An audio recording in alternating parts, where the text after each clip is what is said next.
Welcome to the channel. Michael Brandt with Chattanooga Fish Pro. Today, a long time coming, we're getting ready to install our Minn Kota Ulterra Troll Skii system on our 2021 Sea-Doo Fish Pro. So we have our forklift just lifting the front of it up because we know we're gonna have to get up underneath it there for our bottom plate mount. We got our snap-on toolbox that we won on Monster Garage, and all of our parts that are clearly labeled from Troll Skii. They've done a really great job being particular and organized, and gonna make this experience hopefully a no-brainer. So stay tuned. Step one, open bag labeled A cleat.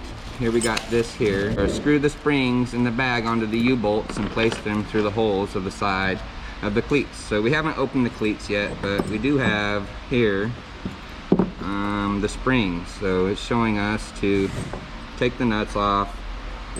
I assume we're gonna put one on each, screw that on there. So we'll see what happens in the next example or direction. So we go from there. Each side of the cleat has a punched R or L corresponding to the side of the PWC it mounts to. Great packaging. They didn't want nothing to get away on this one.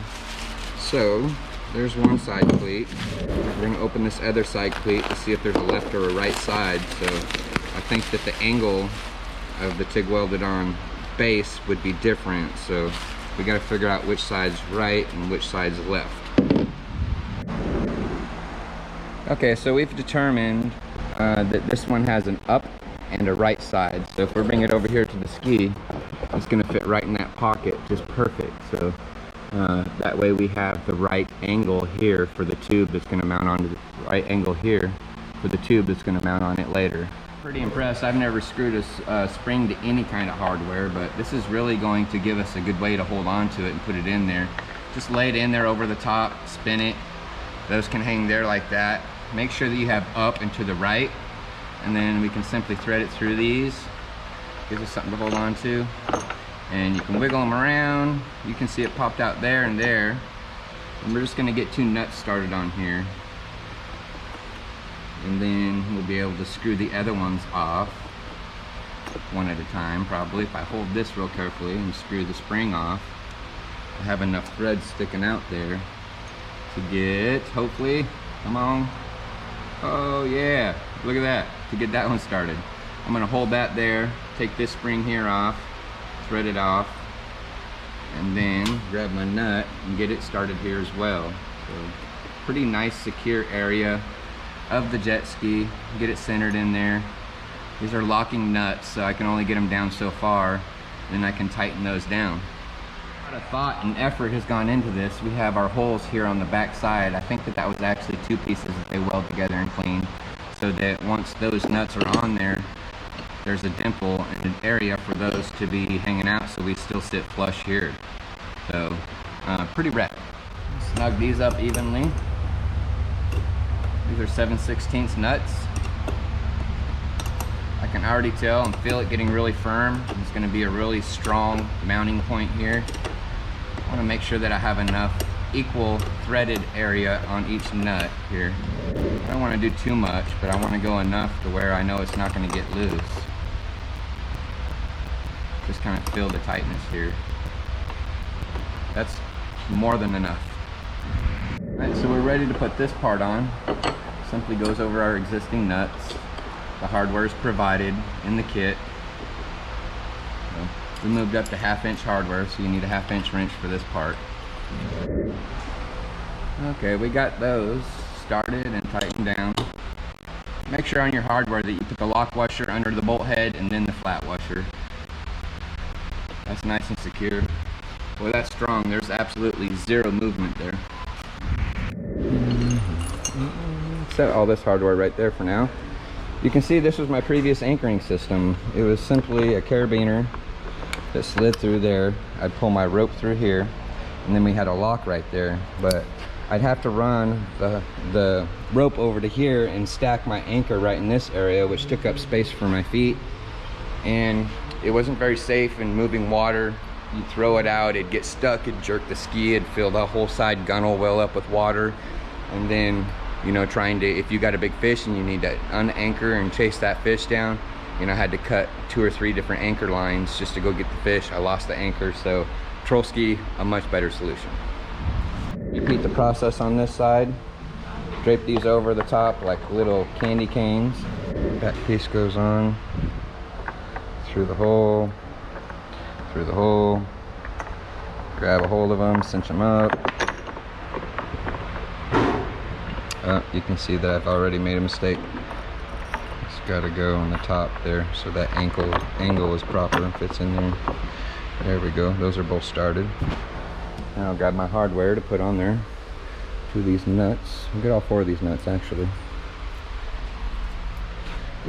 Okay.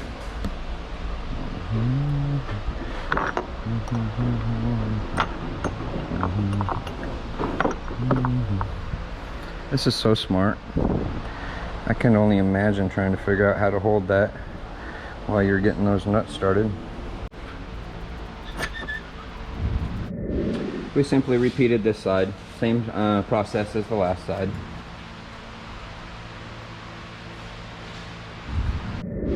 Okay, we got step one just about done. I was pretty impressed that they included the right size Allen wrench that you need. This is the bolt that's actually going to go through the frame, the arms of the frame. It looks like it's already got Loctite or anti-seize on the tips of them, so a lot of thinking ahead. That's pretty nice. One thing I did forget to do, which I may regret later, is that I failed to put the blue Loctite on the nut caps for the U-bolts. So we're gonna roll with it for now and see what happens. I can always pull it back apart later, but I feel like there's enough tension on that U-bolt between the cleat being plastic and the back pressure of that cleat to where they won't come off. So we'll roll with that. Work on the nose piece attachments, and you can see that my nose piece was directly underneath the rubber bushing for my crank system. So what I've done is I grabbed the rails here with a ratchet strap, and I'm lucky enough to have a forklift, but you could use anything to lift up your ski or move your ski back so that you have access to the hardware underneath these points right here. Oh, looks like I had one loose about to fall out. That's interesting. I never noticed that before. So there's one of those screws. Looks like it's a Torx screw. I'll find out what number Torx bit that is so that you'll know. And we'll get ready to put our nose piece on. Okay, so the directions tell you to open the bag labeled B nose attachment. So inside that B nose attachment bag, we're going to have new stainless hardware. So this is the stainless, or this is the piece of hardware that came out, the C2 OEM. It looks like ours is a little longer. We also have a number 2 Phillips. Just so you know, this is a T30 Torx bit that you're gonna have to get that out of the nose of the jet ski from the factory. I always try to find the right tool first, but you know, not everybody's gonna have a set of Torx bits. So if you get the right size flathead screwdriver, it'll simply go in between those Torx head gripping bits, and you can get them out with a flathead screwdriver. So we'll use the right tool to get the other screw out, and then we'll use a number 2 Phillips to install these new ones. And the other thing that we have to do is actually unpackage the plate. So we're gonna get this plate unwrapped. Just so that you know, Troll Skii has the availability or options of custom powder coating whatever color you'd like. We went with this Sea Breeze blue for our jet ski. It matches the gunnel piece here, and let's see, and the very front nose piece. I thought that would really look sharp and give my ski some extra flair, and another way just to customize your system. He's always right here to loan a hand. Where's your ball? Help me with the ball. So he always rides on the jet ski with us, goes fishing with me and Connie Cool Beans, and is just a great friend. So here's our nose piece attachment. Looks like it's spaced here to go up underneath the ski. The directions show that the tab goes to the top. I'm sure we'll be hooking something else to that afterwards. Simply have 2 of the threaded screws that'll go underneath there after we get our original hardware out, and then I'll let you know about the next step. We have a spacer here. I told you that these are a little longer, probably to make up for that spacer. They'll simply go in the bottom. The directions show that this tab goes to the upright position. So we'll go get the other factory hardware out and get ready to mount this up underneath the nose. Super simple. One was already loose, so this other one just coming right on out of there. There it is. Bam. Right. Nose piece ready to go back in. Find the hole there. Get it started with my fingers. And then find the other one over here. Get it started with my fingers. Easy enough. Number 2 Phillips. Perfectly spaced with those spacers behind there. You're going into plastic, so I wouldn't really, you know, put it so far down that you're going to strip those holes. So I have a problem. That bolt that was loose on the OEM hardware there on the nose plate, the hole is stripped. So probably came that way from the factory, unfortunately. So I have 2 different options. I can either try going with a longer screw, which is longer than the one that was provided, hopefully to catch the bottom end of that hole, which didn't work, or I'm going to have to go with a larger diameter screw, which I found just a miscellaneous lag bolt in my stash, and I believe that's going to be greater than the holes that are stripped out as far as an outside dimension. So we're going to run that one up inside there, and hopefully that does the trick. It's got a 1/2 inch head on it. I hate to do things like this, but you know, sometimes you have to improvise. So we're gonna try this. Unfortunately, these kinds of things happens at the factory. You know, it was like 4 o'clock on a Friday when somebody was trying to get out of there. Who knows, but it is what it is. So we're going to use a piece of hardware that was not offered in the kit to hopefully try to solve this solution, or solve this problem. So we're going to run it up in there, and hopefully it will snug it perfect. If I can keep from dropping my wrench, because you can see right there, that should sit flush in there. One of the other things I'm going to have to do is adjust the crank on my trailer, because it hits the nose plate. Oh, there we go. Look, it's sucking it up. That larger size diameter thread, I believe, is the ticket. Let's see how much torque I can get on it. Ooh, yeah, that's going to be perfect. So, not perfect, but a good solution. Bam. There we go. We're ready to move on in our directions. Troll Skii nose attachment using the provided lag screws and existing holes in the craft. We just did that. We just solved a problem since we had a stripped hole in that plastic by using a larger outside diameter lag bolt, and it went up in there nice and snug. So the next step is frame connection to side cleats and nose attachment.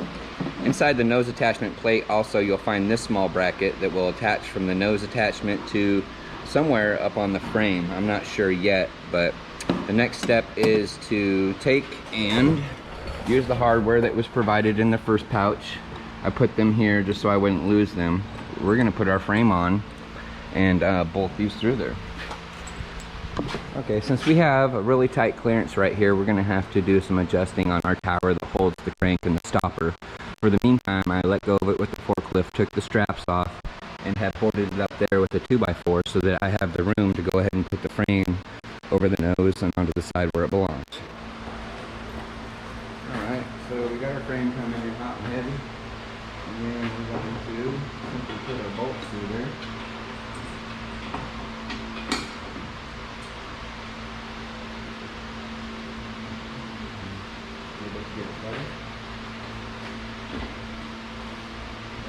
Maybe separated, you see.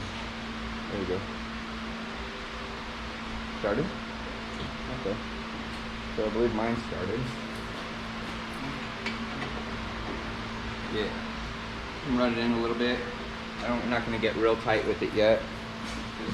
Okay, we'll check the directions for the next step. Since I've never really been good at following directions in my entire life, I see something I'd like to try to improve on before I tighten these bolts to the frame. You can see right here that that bracket sits right on top of the fiberglass, and I'd like to put a barrier between there so if it ever comes loose, it doesn't beat it up and chip it or dent it. So I just had some weather stripping here in one of my toolboxes. I'll cut a couple small strips of that and glue it to the bottom side of that bracket so I at least have a small dampening system between those two parts. just gonna cut these square on the end there, put that there, and hold it up there and kind of get an idea of how long it needs to be. Something like this would be plenty. Might even get by with just putting one piece in there instead of two if I position it directly under the center of that bracket. Something like this. Let's see here. Right there would be great. So that's the high point. That worked out perfect. You can see right here, I now have a barrier between those two surfaces. This connecting bracket was included in the kit for the nose mount area. So it looks like you have one bolt that goes through the top there. There it is. This one's slotted so that you have room to slide up and down to fit there too. So we'll put them both on the same side, probably that side, run our hardware through there. This requires 7/16 hardware, 7/16 wrench, and this really did a great job at stiffening it, making that one unit, kind of sandwiches it between there. Super slick design. I'm excited to get ready to put the trolling motor on there next, and we'll go for the next steps. Some of you may have seen some of the videos that I post to Chattanooga Fish Pro YouTube and Instagram pages, and a lot of that's been made possible by this ST3 camera mount from Andrew Hill Fishing. Unfortunately, we're going to have to remove that because we will now have two eye bolts that go in its place to strap the trolling motor down while it's not being used when it's in the stowed position. So we'll have to come up with a creative way to put this back together so that we can still use this camera mount because we really like it a lot. Alright, we got to a stopping point for the evening. We went ahead and bolted the trolling motor to the frame. You'll have to actually take a small screwdriver and pop this C-clip off here, this C-clip off here, and pull this out in order to gain access to the bolt underneath of there. So that's not a big deal. I did learn online that the Minn Kota GPS puck here has a little arrow on top of it. You can see that's need to be facing toward the front of the bow, the front of the watercraft. So we have some wiring questions we're going to get together with Troll Skii.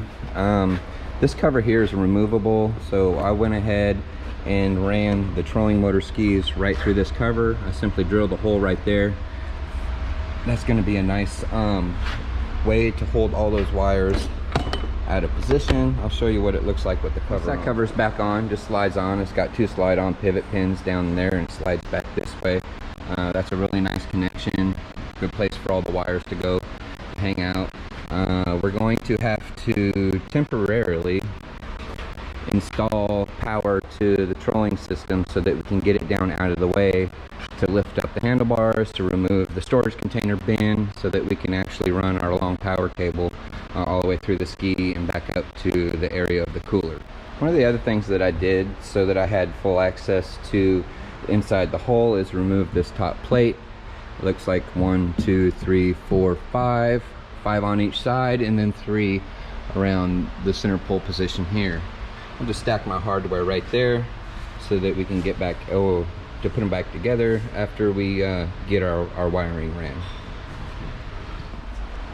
Alright, we're on the left side of the ski. Went ahead and set all 3 Optima batteries in there with all the red positive ports on the left, and go ahead and slide the provided battery divider inside there so the batteries can't shift around from side to side. Okay, since I needed more clearance for my nose piece here, I'm gonna take this tower off completely. We were not able to secure a brand new trolling motor, so we were able to find one that was slightly used, and that's the motor we have. The problem we have is after mounting this motor to the frame, it's right in the way from being able to lift up the handlebars and take the compartment out to run our wiring. So we're going to have to wire our batteries in and partially deploy the trolling motor so that we can have the clearance to open the handlebars, get our bin out, and continue wiring. So that's what we're doing now.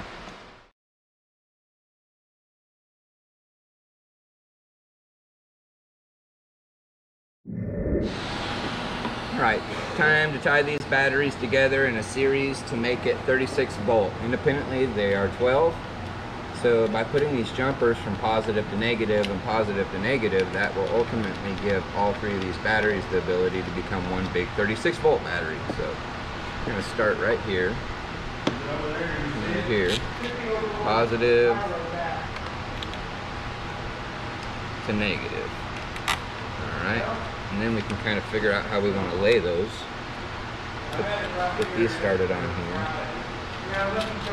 The other reason for doing this now is that we have to energize the trolling motor to lower it so that we can open the compartment and take the bin out and cleanly run all of our wires and harness to the cooler back here, and then put it all back together.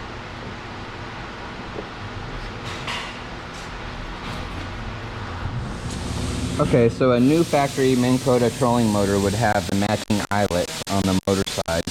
So this one has been altered since it's a slightly used trolling motor. We're going to have to cut this off and either put eyelets on both sides and bolt them together, or to take and put a crimper to make each wire as one.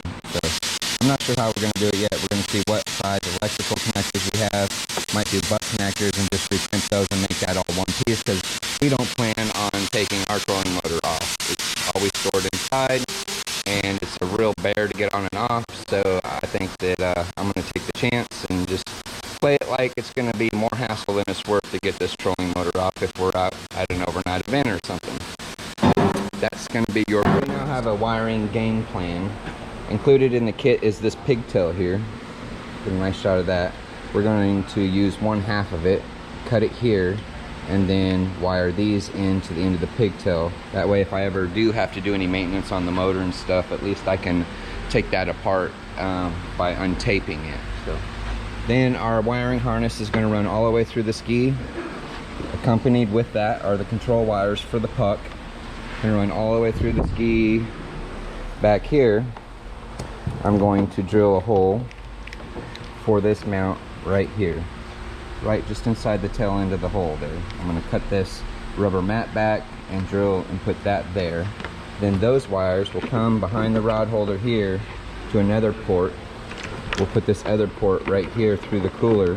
That way we can connect and disconnect the cooler and the batteries if we want to stow it away, if we're going to be somewhere for security, or if we don't want to run with the batteries on there for the day. So that's the game plan. Stay tuned. So I've enlisted my buddy Clint. He is an electrical guru. Say hi, Clint. Hello. And we're just going to trim these off like I explained earlier. We have some heat shrinkable wire connectors there that will crimp down and reheat shrink. And that's going to give us a nice connection and a way for us to disconnect it if ever needed in the future.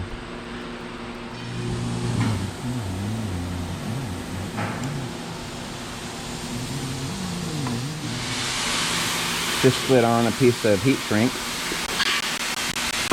Each in there, clamp them down.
Heat gun so we can melt that heat shrinkable butt connector. Custom wiring by Clint Side Snoopy. Look at this. You won't even see those butt connectors. It's gonna be so nice. Bamboozle. Damn, you done this before? Maybe once or twice. Seems like everything I touch ends up needing some wiring work done. Yeah. Don't tell your buddies, they'll have you over here working on the jet skis. Yeah, I know, right? end up working on a lot of having to rewire every trailer I ever use. Oh yeah. Yeah, make sure the beast. I don't mind because they're not mine.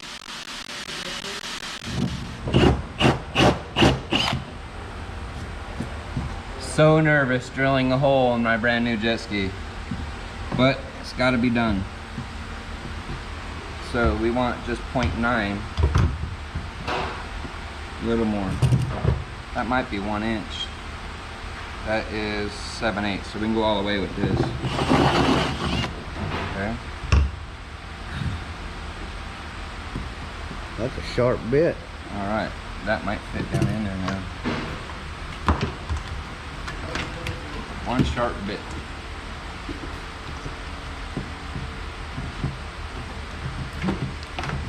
Let's see if we can grab this.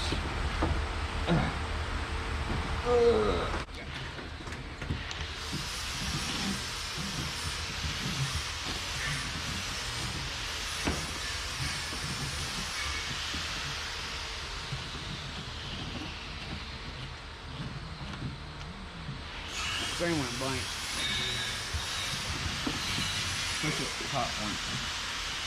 So we're back here in the left corner of the jet ski, and we drilled our hole. We pre-drilled for the small, that's about a 1/16 drill bit. Pre-drilled all 4 of those holes. 3/32, I think it was. And have pre-drilled these holes for these black screws to mount this rubber grommet and our power cord into the back of the jet ski. 3/16 is the size of the drill bit, and then we ran a bit down into the holes to kind of pre-thread them. We're using some white waterproof silicone that's going to go right on the back of our plug connector, and then we will screw it into its final position. You got to note that we had to take and that we mic'd it with the extra wire sticking off to the side of the back of the plug, and it was right at 1 inch. So we did a 7/8 hole and then took a drill bit and just ran it on the side to give ourselves an extra bump there to clean the additional material out for the wires that actually control the puck. So we found something really interesting. We have these 2 ports here, one on the left side of the ski, one on the right side of the ski. So we assumed if we fished this is just 1/4 inch airline hose that we fished through the vent. But when we first fished it through the left side, it came out on the opposite side of the ski in the back, so somehow it crossed over. So we learned if you do it on this side of the ski, the left side of the ski, fish your line down through there, it'll come all the way back out over onto the right side of the ski, just beyond the bin, which means we didn't have to take the storage bin out at all. Check it out. Like pulling spaghetti. So, all right. We got it hooked up here, pulling out of the right side airport. There it is right there. Bam. And then we're going to have our connection for our trolling motor right here by it. We'll actually be able to pull some slack back out and go back in there. This is a hole where the factory wires run through, so we figured that'd be just as good a place as any. And I'm real excited we didn't have to take the storage bin out. That's pretty rad. Good job, Clint. You're a ninja, Clint. Taping our trolling motor lead together. That way we don't have any unsurprised loose connections or any stoppages while we're out on the water. This is important to us because we're going to slide that down inside that vent hole as far as we can. Note that the wire coming off of the GPS puck is a little shorter than the wire provided on the trolling motor, so we'll only pull it long enough to where we don't have a lot of tension on that wiring for the GPS puck, and probably tie it back into this. So I've chosen the place where I want my quick connect to go, right here in the side of the cooler, just behind the angled rod holder. We will have to now use our other rod holder back 1 position instead of the very front position, but I think that's okay. So we're going to move these batteries back a little bit so that we don't accidentally drill through one of them, and finish our hole. So we have our 1 inch hole drilled into the side of the cooler. The cooler's about 2 inches thick, so we didn't need a 1 inch hole. We just needed a hole large enough for the wires to go through on the inside of the cooler, which is close to about a 1/2 inch. We're putting our silicone around the plug. What is that even called? Bulkhead? The bulkhead plug. and then we'll use the provided black screws to anchor into the cooler. Not sure if that's a good long-term solution. I'd rather see stainless hardware with nuts and bolts, or the nuts on the inside with washers, but we'll give it a whirl, see what happens. That plastic is about 1/8 inch. I do not believe we'll drill pilot holes for this portion though. We'll just screw them right into the plastic. Okay, so we have a nice little pigtail made from the new port on the ski. It contains the 2 wires for the puck and the positive and negative lead for the trolling motor.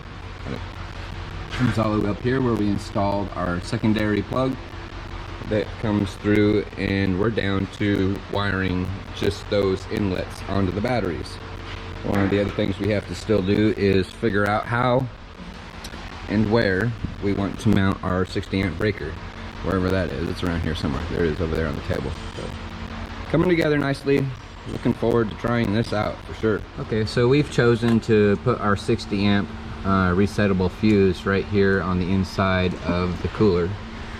We have drilled and inserted the Astro Tool nut zert.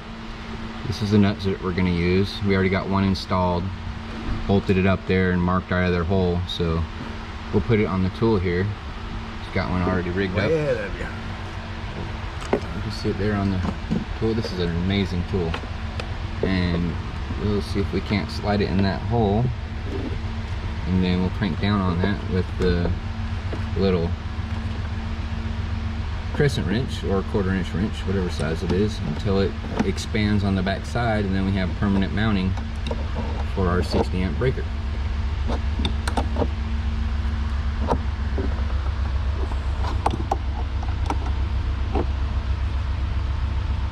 both of our nut zerts in. We have 2 stainless 1/4-20 Allen head bolts or screws that are going to go in there, and we can mount that breaker right on in.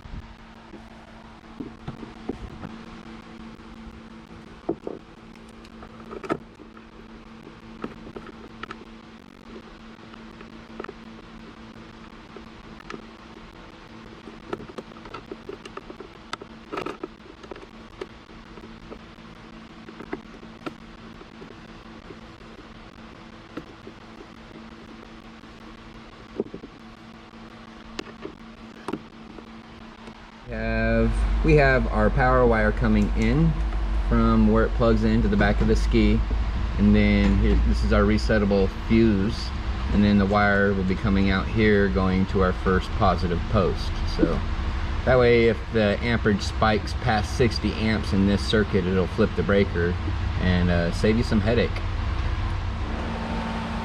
Okay, one of the last alterations that I had to make for this system to work on my confab trailer is to cut about 3.5 inches out of the tower that holds the crank, because I was having a clearance issue right there. So I measured 3.5 inches, cut that out, and since they solid welded it inside there, I just decided it was easier to make another 3-inch base piece and weld all that back together. So should be just about right. I can bolt that in, get my tie strap in there and crank it down. Should be okay everywhere.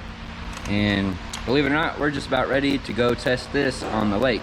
So super excited to see what it does. I have a lot to learn about the key hand controller, or the key fob controller.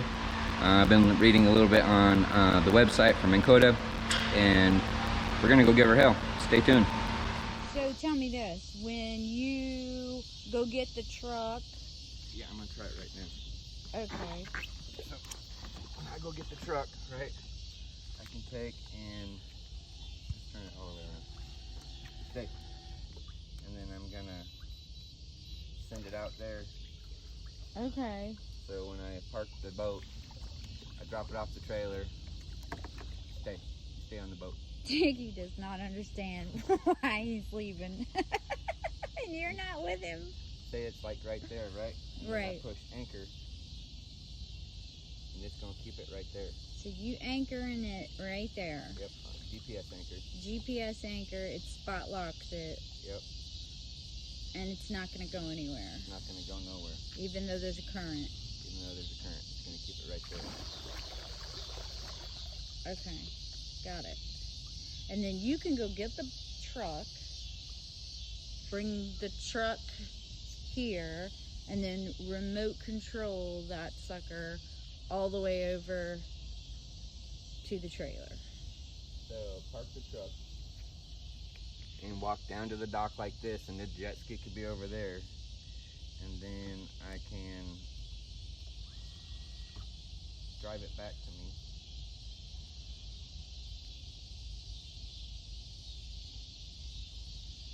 Get back over here. Come over here.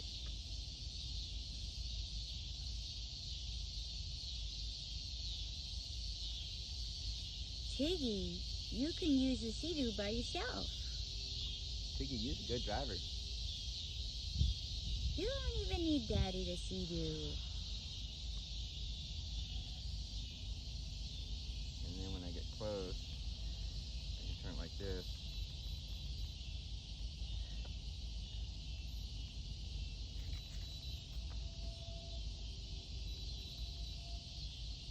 And then I can get back on. Nice. Pretty cool. How cool is that? Pretty cool. Pretty rad, huh? Mm-hmm. So if we're going someplace and we're going slow and we see fish, Yeah.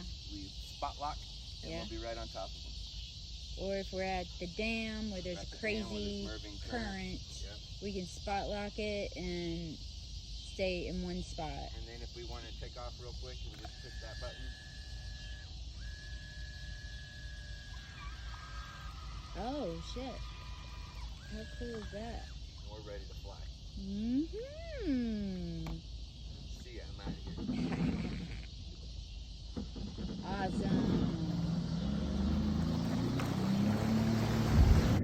Thanks for watching Chattanooga Fish Pro.